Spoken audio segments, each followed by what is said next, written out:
それが人の世のためとなるからだ。必ずな。手に入れなければならぬものがある。しかし神はそれを拒否した。ならば奪うしかない。ウォーキングデッドか。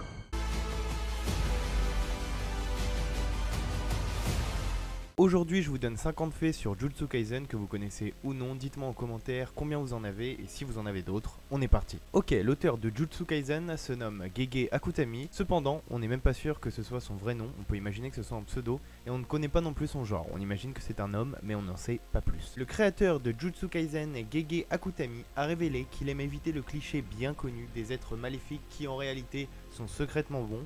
Et Mahito est un bon exemple dans ce cas précis. Le créateur l'a parfois comparé à Thanos car un peu comme lui, il fait des choses qui selon lui, dans une certaine mesure, dans son point de vue, sont justes et doivent être faites coûte que coûte. Jujutsu Kaisen n'est pas exactement une idée complètement originale si on y regarde de plus près. C'est une sorte de mélange d'éléments comme de l'horreur ou encore de l'utilisation de la peur de la mort chez les humains. Ce mélange vient des inspirations de l'auteur qu'il a cité. Le créateur de Jujutsu Kaisen a dit s'être inspiré d'Evangelion, en particulier de l'utilisation de l'imagerie biblique et du conflit entre l'homme et Dieu. En ce qui concerne la peur, il a utilisé des films d'horreur populaires comme Get Out ou encore Hérédité et plusieurs films de type found footage comme source d'inspiration. Akutami a toujours considéré Yoshiro Togashi comme sa principale source d'inspiration. Il a parfois indiqué que la narration de Togashi, ses gimmicks et sa technique pour relier le passé et le présent sont ce qui l'intrigue le plus. L'écrivain considère la saga du chapitre noir de Yu Yu Hakusho comme sa plus grande influence. Il a utilisé ces éléments pour certains de ses personnages maléfiques du moment de la série. Le fait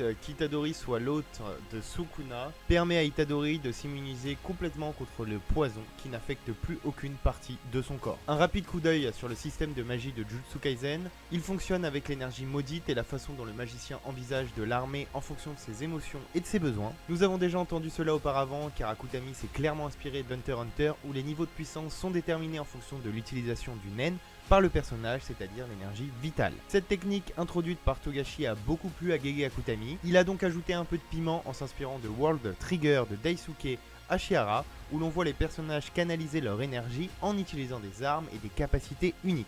Hunter x Hunter et World Trigger se mélangent donc pour former Jujutsu Kaisen d'Akutami que nous regardons aujourd'hui. Quand on est mangaka, faire une bonne fin c'est assez important et d'ailleurs l'auteur a précisé que le plan de fin de Jujutsu Kaisen était clair et il ne fait que construire des puzzles pour l'intégrer dans une bonne histoire. Alors oui, sûrement pour vous, Yuji n'est qu'un nouveau protagoniste d'anime shonen mais pas pour le créateur de la série elle-même. Il a révélé que le personnage principal de Jujutsu Kaisen est essentiellement basé sur son frère aîné qui est tout à fait à l'opposé de lui dans ses traits. Le frère d'Akutami était presque génial dans tous les domaines, qu'il s'agissait d'études ou de sport et ses traits similaires se retrouvent dans le personnage de Yuji. Ainsi, le personnage de Yuji est en fait un mélange des traits d'Akutami et de son frère qui est prêt à se sacrifier pour sauver les autres. Cependant, Akutami a avoué une fois ne pas vraiment aimer Yuji. Ce n'est pas qu'il déteste Yuji, c'est juste qu'il a du mal à le cerner. L'auteur semble vouloir se débarrasser de cela et travaille énormément dessus. Satoru Gojo déteste l'alcool. Voilà, comme ça vous le savez, lui, il n'a pas besoin de ça pour s'amuser. Si Satoru Gojo porte un bandeau, c'est à cause du sixième œil. En effet, ses yeux lui permettent de percevoir clairement l'énergie occulte.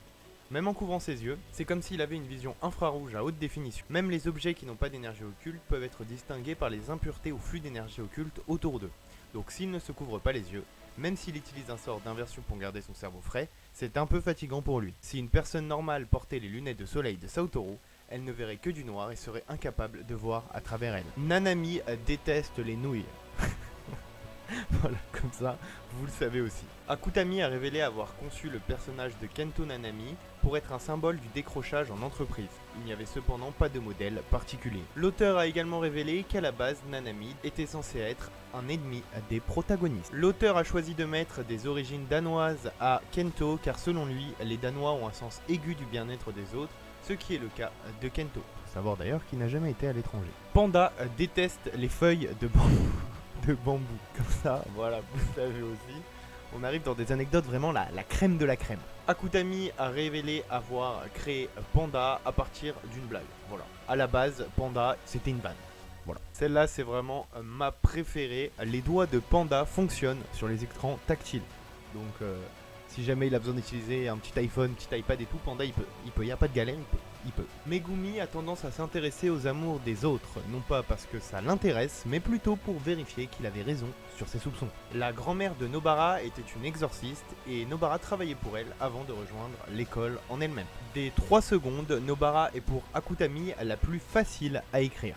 Étant un grand collectionneur, Jogo traîne avec une canne car c'est l'une des nombreuses choses qu'il collectionne et qu'il aime faire. Il n'a cependant aucun problème physique. Sukuna ne déteste rien en particulier car il se fiche de tout à part lui-même. Akutami a expliqué qu'au niveau de la crainte inspirée aux autres, Sukuna de son vivant ne pouvait pas être comparé à Satoru. Cependant, cela ne veut pas dire qu'il n'était pas craint. En effet, par le passé, les exorcistes et les fléaux étaient plus vicieux qu'ils ne le sont aujourd'hui. C'est comme si ça s'était progressivement calmé, puis avait recommencé à reprendre après que Satoru soit venu au monde. Gege Akutami n'est rien d'autre que moi, mais sachant que je n'avais aucune chance de faire publier le manga en français, j'ai décidé d'apprendre le japonais et de publier au Japon, d'où sa réussite. Voilà, en tout cas c'est déjà la fin de cette vidéo, j'espère qu'elle vous aura plu. 500 likes et je vous lâche la partie 2. N'hésitez pas à me dire si vous en avez d'autres en commentaire, si vous connaissiez tout ce que je vous ai dit. Moi je vous dis à bientôt pour une nouvelle vidéo, merci d'être de plus en plus nombreux, n'hésitez pas à vous abonner, à liker, à partager cette vidéo. C'était Thibaut, allez, ciao ciao.